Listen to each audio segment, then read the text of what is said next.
महाराष्ट्र में विधानसभा चुनाव के लिए ऐलान हो चुका है तारीखों का और एक महीने बाद यानी 20 नवंबर को एक ही फेज में सभी 288 विधानसभा सीटों पर महाराष्ट्र में वोटिंग होगी। तो एक महीने से वक्त कम बाकी है लगभग, और इसके लिए सभी पार्टियां रणनीति बना रही हैं क्योंकि उम्मीदवारों के नामों को लेकर मंथन चिंतन का दौर दोनों तरफ से चल रहा है। बीजेपी की केंद्रीय चुनाव समिति की बैठक हुई, दूसरी तरफ कांग्रेस ने भी हिमाचल भवन में हाल के दिनों में ही बैठक की, उम्मीदवारों के नाम पर चर्चा की।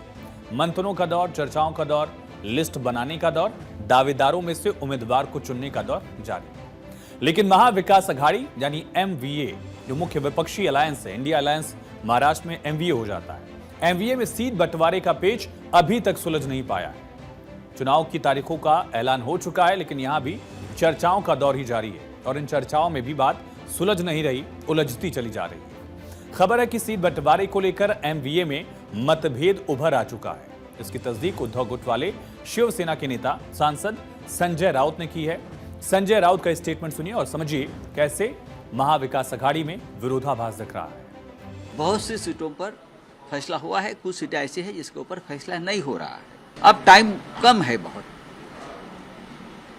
तो महाराष्ट्र के नेता है वो निर्णय लेने में सक्षम नहीं है। ऐसा मुझे लगता है कि बार बार उनको दिल्ली में लिस्ट भेजनी पड़ती है, फिर चर्चा होती है।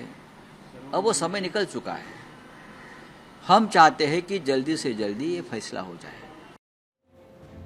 तो संजय राउत का स्टेटमेंट साफ इशारा कर रहा है कि एमवीए में ऑल इज नॉट वेल। हालांकि कांग्रेस ने संजय राउत के इस बयान को लेकर तोल मोल कर जवाब दिया, थोड़ा सा बैलेंस स्टेटमेंट दिया गया है। कांग्रेस का कहना है कि मतभेद हैं, लेकिन इन्हें जल्द सुलझा भी लिया जाएगा।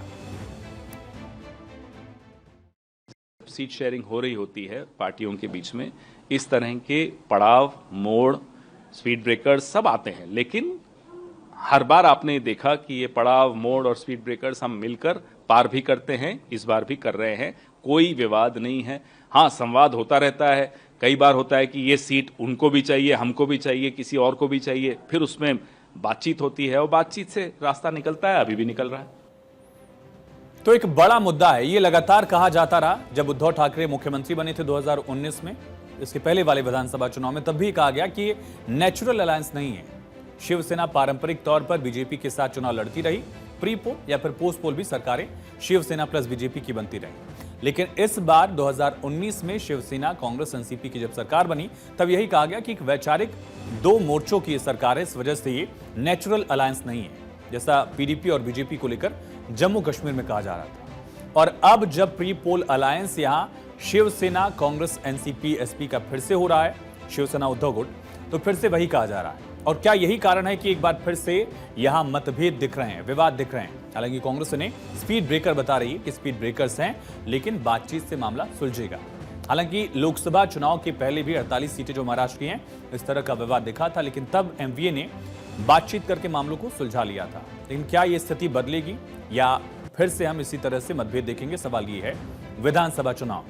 लेकिन दावा किया जा रहा है कि एमवीए में 280 में से 260 सीटों पर सहमति बन गई। 288 सीटें हैं, उनमें से लगभग 260 पर बातचीत हो गई है। खींचतान बाकी की बची 28 सीटों को लेकर हो रही है। कैसे, ये समझिए। शिवसेना यूबीटी कांग्रेस के बीच मुंबई और विदर्भ रीजन की सीटों पर पेच फंसा है। पेच फंसा क्यों है? क्योंकि नेचुरल अलायंस नहीं है। शिवसेना मुंबई की एक मजबूत पार्टी रही है एक लंबे वक्त तक, लेकिन उसमें दो फाड़ हुआ और कांग्रेस के उम्मीदवार भी मुंबई में लड़ते रहे हैं। लेकिन अब दोनों साथ हैं तो सीटों पर असहमति दिख रही है। शिवसेना यूबीटी विदर्भ रीजन में भी ज्यादा सीटें मांग रही है।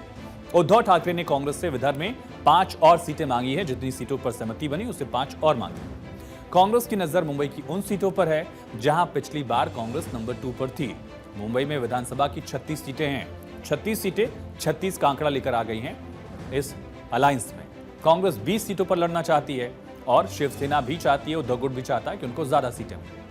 मुंबई के तरह विदर्भ का पूरा गणित समझते हैं कि आखिर क्यों कांग्रेस और उद्धव गुट ज्यादा सीटों की डिमांड कर रहे हैं और विदर्भ का पंच क्या है जिसे कांग्रेस सुलझा नहीं पा रही है। दरअसल विदर्भ में एक पेंच फंसा हुआ है। विदर्भ रीजन में विधानसभा की हैं कुल 62 सीटें।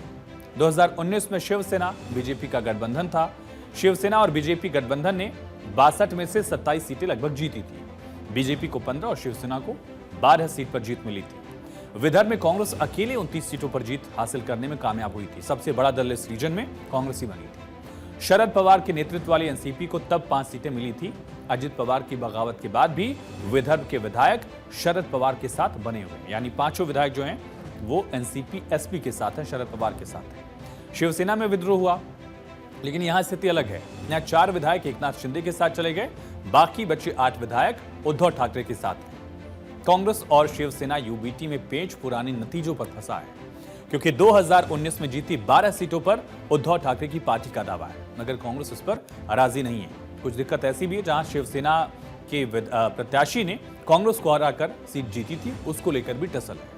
विदर्भ की तरह मुंबई रीजन को लेकर भी कांग्रेस और उद्धव गुट में नाराजगी की खबर है। कैसे, ये समझिए। मुंबई में 36 सीटें, जैसे बताया आपको। 2019 चुनाव में बीजेपी और शिवसेना गठबंधन ने 36 में से 31 सीटें जीत ली थी। मुंबई में शिवसेना को 22 और बीजेपी को 9 सीट पर जीत मिली।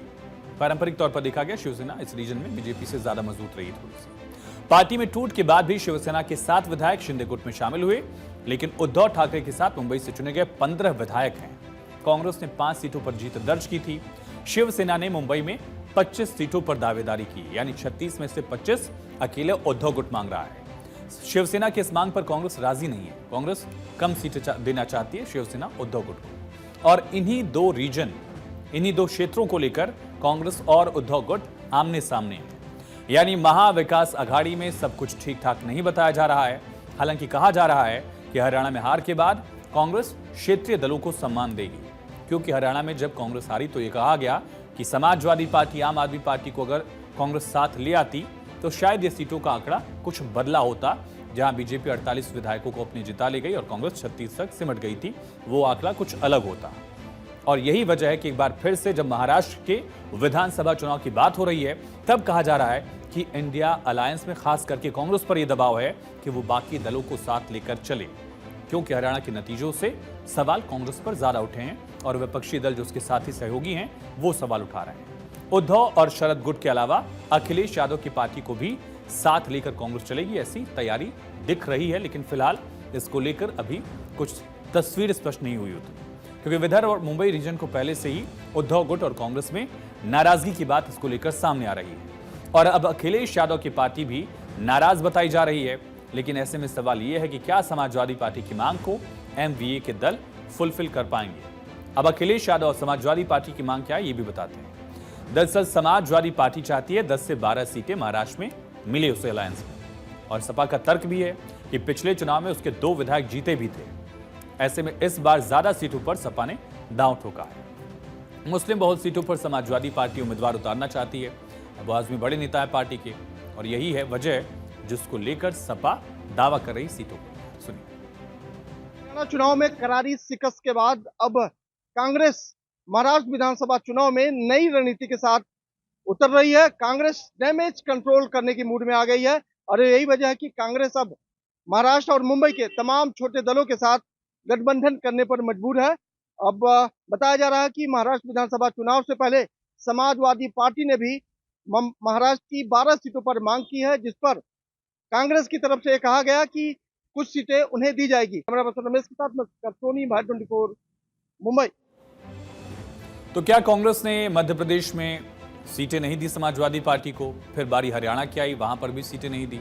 जम्मू कश्मीर में भी आम आदमी पार्टी को सीट नहीं मिली। आम आदमी पार्टी को हरियाणा विधानसभा चुनाव में भी सीट नहीं मिली। क्या इसके बाद कांग्रेस ऐसे छोटे छोटे दल जिनका उतना प्रभाव नहीं है, लेकिन जो कई बार जीत हार में एक बड़ा फर्क डाल देते हैं, ऐसे दलों को कांग्रेस साथ लेकर आएगी? क्या सपा को सीटें मिलेंगी महाराष्ट्र में, बड़ा सवाल है। हालांकि समाजवादी पार्टी के प्रमुख सांसद अखिलेश यादव आज से खुद प्रचार के मैदान में उतर गए हैं। गठबंधन में सीटों को लेकर जारी खींचतान के बीच अखिलेश यादव ने रैलियां की हैं। ऐसे में आने वाले दिन में इंडिया ब्लॉक के लिए काफी अहमियत होगी, क्योंकि पता चल पाएगा कि इंडिया ब्लॉक एकजुट है या फिर हरियाणा की तरह अलग अलग राह पर है, जिसका फायदा सीधे बीजेपी को होगा।